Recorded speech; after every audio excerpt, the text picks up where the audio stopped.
Recordemos que Jesús, cuando estuvo en la tierra, ¿él tenía noción desde pequeñito que era Dios? No. ¿Él tenía noción de lo que debería ir haciendo a medida que fue creciendo? Sí, porque el Espíritu se lo mostraba, gracias a que el Espíritu Santo había sido puesto sobre él por parte de Dios Padre. Pero una vez más aquí nos está haciendo referencia a algo que acontecería en un futuro, porque Jesús aún no había nacido en los tiempos de Isaías, pero que una vez más nos habla de alguien que ya estaba antes. Sigamos. Ahora ya vamos al Nuevo Testamento, Mateo capítulo 1, versículos del 18 al 25. El nacimiento de Jesucristo fue así. Estando desposada María, su madre, con José, antes que se juntasen, se halló que había concebido del Espíritu Santo. ¿Qué quiere decir antes que se juntasen? ¿Que solo se hablaban desde un balcón a la acera? No. Quiere decir, antes de que se juntasen, en acto conyugal, porque evidentemente ya se conocían. Pero en esos momentos ya se dan cuenta que ella había concebido del Espíritu Santo, no de José. José, su marido, como era justo y no quería infamarla, quiso dejarla secretamente. Fijaos que además no quería infamarla, la quiso dejar secretamente, incluso para que ella no sufriera ningún vituperio por parte de su entorno, ¿eh? José era un hombre de verdad íntegro. Y pensando él en esto, aquí un ángel del Señor le apareció en sueños y le dijo: José, hijo de David, no temas recibir a María tu mujer, porque lo que en ella es engendrado del Espíritu Santo es.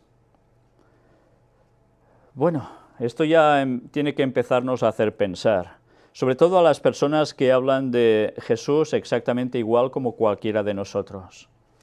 ¿Alguno de vosotros ha sido engendrado por el Espíritu Santo? En el nacimiento, no hablo en el bautismo, no. Literalmente en el nacimiento, ¿vuestro padre era el Espíritu Santo? Quien diga que sí, pues está alucinando, porque eso no es verdad. Todos hemos tenido un padre y, gracias a Dios, casi todos hemos podido conocer a nuestro propio padre, ¿no? Cada uno el suyo, evidentemente.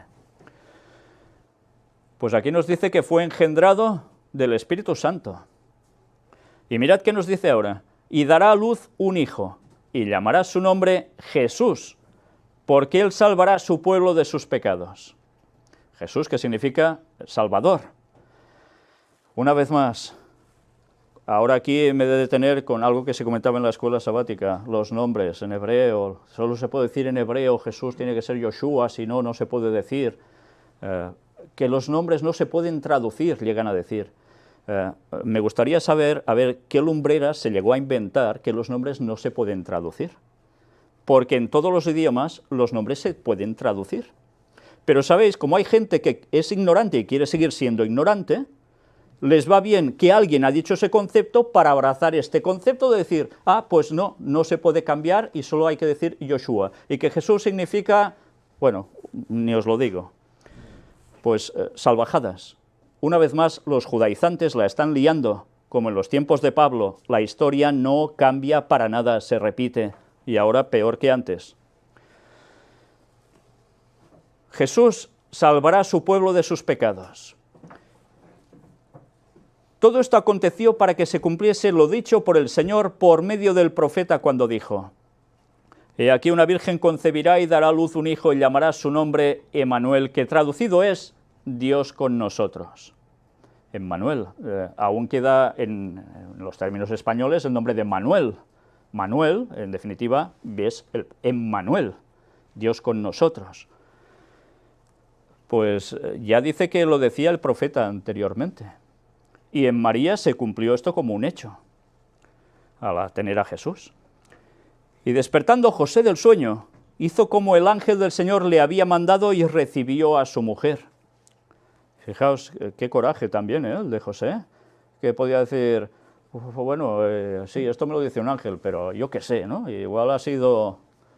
No, él tenía claro que esto venía de parte del Señor y que ese ángel era del Señor y que lo que le decía no era ninguna bobada, era cierto. Y bien, ¿qué esperaba el pueblo judío durante años y años y años? que el Mesías naciera. ¿Y cuándo tenía que nacer el Mesías? ¿No lo sabían ellos? Lo habían sabido cuando tenía que nacer, pero ya sabéis que los judíos cambiaron calendario expresamente para que no supieran ese momento. Y eso lo estuvimos hablando en las conferencias en Australia, lo estuvimos demostrando. Bien, pues José en esos momentos no sabía exactamente el qué, pero se le revela que el hijo que van a tener, evidentemente no era de José, era del Espíritu Santo, y que ahora tranquilo, puedes recibir a tu mujer, pero el hijo, cuidado, atención, va a ser el Mesías. Qué alegría, ¿eh? ¿Sabéis que las madres judías, muchas de ellas, siempre tenían la esperanza de ser ellas mismas las que tuvieran al Mesías? Se pasaban así durante generaciones, pensando que igual yo seré la madre del Mesías. Pero había unas condiciones, y en la Biblia aparecía qué linaje debería ser el que trajera precisamente la simiente de la mujer hasta llegar a ser una mujer la que tuviese a Jesús. Y debían nacer en algún cierto lugar en concreto, las profecías también lo decían, y Jesús lo cumplió absolutamente todo, todo. Pero no la conoció hasta que dio a luz a su hijo primogénito y le puso por nombre Jesús. Fijaos, no la conoció. Evidentemente habla de términos conyugales sexuales. No había tenido contacto íntimo físico con ella hasta que no había tenido al niño Jesús. El texto es muy claro. Es curioso cómo los judíos tuvieron que inventarse que María era una prostituta y que un legionario llamado Pantera fue el que se fue con ella y tuvo al niño y le pusieron por nombre Jesús y se montó el cristianismo. O sea, han querido basarse en eso para echar por tierra todo el cristianismo, y aún muchos de ellos se lo creen. Bien, pues no fue así, el relato es muy claro, y la mejor forma de saber que realmente esa historia que inventaron sobre el legionario, Pantera y demás es mentira, es cuando vemos los relatos que van aconteciéndose a lo largo de la historia de la vida de Jesús, cómo se van poniendo contra él, cuando muere, cómo tienen tantos soldados allí para que no salga de la tumba, cómo les pagan, etcétera, etcétera, para que mientan, y tantas cosas más. Bien, la historia es la que es. Pero fijaos que aquí dice, pero no la conoció hasta que dio a luz a su hijo primogénito, y le puso por nombre Jesús. ¿Por qué primogénito? Porque era el primero que nació de María, no había tenido otro niño antes. Pero ya veremos cómo esa palabra, junto a otra, a veces genera confusión y creencias falsas. Vamos a Lucas capítulo 1, versículos del 30 al 38. Entonces el ángel le dijo, María, no temas, porque has hallado gracia delante de Dios. Y ahora concebirás en tu vientre, y darás a luz un hijo, y llamarás su nombre Jesús. Este será grande, y será llamado Hijo del Altísimo. Fijaos que dice que sería llamado Hijo del Altísimo. Y su reino no tendrá fin. Perdón, dice, y el Señor Dios le dará el trono de David su padre. ¿David era el padre de Jesús? No. Pero ¿José de qué tribu venía? De David. ¿Por linaje? Venía de David, eran todos de la tribu de Judá. Y aparentemente, ¿el de quién era hijo para el mundo? Pues de José. Por eso podía recibir el trono del reino que se le había prometido a David por generaciones. ¿Y qué esperaba el pueblo de Israel, el pueblo judío en general, sabiendo que el trono sería recibido por el Mesías? Pues que los libraría en plan soldado rey total y aniquilaría a los romanos que les estaban fastidiando la vida todos esos años. Eso esperaban del Mesías. ¿Y Jesús hizo algo de eso? Nada, porque vino a instaurar otro reino que nada tenía que ver con lo que ellos esperaban. ¿Por qué creéis que lo quisieron matar? Se les fastidiaba todo el plan. Su hegemonía que querían mandar sobre el mundo.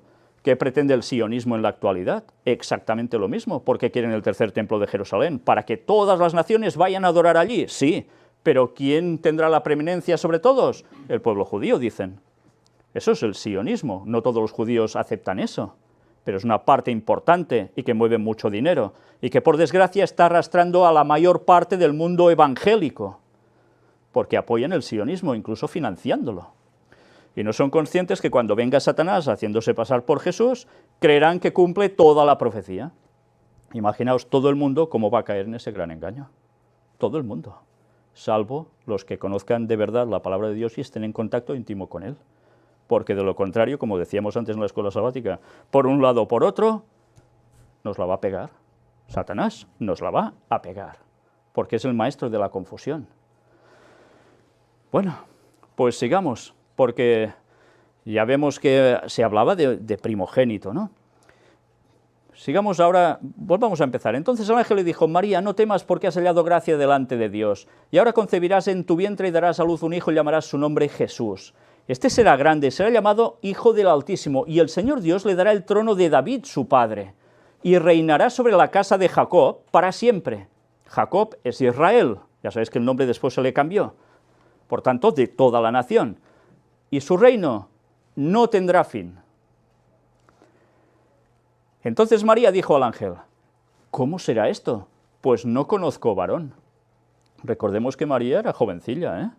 No era una señora ya de una cierta edad. Era joven, era una adolescente, quizás no tenía ni 18 años. Era lo común en esa época que se casaban las doncellas jóvenes. Y José ya tenía una edad, porque parece ser que ya tenía hijos de otro matrimonio. Pues mirad ahora lo que nos va añadiendo. Respondiendo el ángel le dijo: el Espíritu Santo vendrá sobre ti, y el poder del Altísimo te cubrirá con su sombra, por lo cual también el santo ser que nacerá será llamado Hijo de Dios. ¿Quiere decir que era Hijo de Dios antes en el cielo? No, toma el título de Hijo de Dios, ¿cuándo? Cuando se va a encarnar. ¿Por qué? ¿Porque quién es su padre, José? No, es Dios. El Espíritu Santo cubre, y no sabemos cómo. Ahora quizás lo entendemos un poco mejor con todas las formas de hacer que una mujer puede quedar embarazada sin estar en contacto con un varón, ¿verdad? Con todos los métodos científicos que hay hoy en día. Algo le puso allí, llamarle esperma, no sé, y entonces se junta la parte del Espíritu Santo que ha puesto allí, parte divina, con quien le da el cuerpo, el físico, María, la parte humana. Una vez más, gracias a Dios que Ron Wyatt pudo mostrarlo de la sangre de Jesús, la sangre viva, y la historia de los cromosomas, que aún tantos no quieren creerse, y que gracias a Dios ya pudimos comprobar la autenticidad, con todas las pesquisas que tuve que hacer. Por tanto, ¿qué había en esa sangre? ¿Cromosomas de parte femenina? Sí. ¿Y de parte de padre? Ya solo aparecía uno. Qué cosa tan extraña. ¿Nosotros hemos nacido así? ¿Verdad que no? Pues Jesús es exactamente igual como nosotros. ¿Fue como humano exactamente igual como nosotros? No, y hay una diferencia del punto de partida. Sigue diciendo: y aquí tu parienta Elisabet, ella también ha concebido hijo en su vejez, y este es el 6º mes para ella, la que llamaban estéril, porque nada hay imposible para Dios. Fijaos, Elisabet, también su prima, que ¿de qué linaje venían? De sacerdotes. ¿Y a quién tiene como hijo? A Juan, que terminó siendo Juan el Bautista. Y eran primos con Jesús. Y además dice que era estéril. ¿Y Dios era estéril? Sí. ¿Y a Dios le importó eso? No, porque con su poder podía hacer que lo imposible fuera posible. Y tuvo también a un niño cuando era imposible tenerlo en esos tiempos. Juan el Bautista vino como el segundo Elías. Tenía que preparar el camino ¿de quién? Del Mesías, de la aparición de Jesús. ¿Qué tendrá que hacer el tercer Elías? ¿Os dais cuenta? Lo mismo. Entonces María dijo: he aquí la sierva del Señor, hágase conmigo conforme a tu palabra. Y el ángel se fue de su presencia. Bien, es admirable lo de María, ¿eh? Es una mujer única en este sentido. Para eso fue escogida, privilegiada, por supuesto.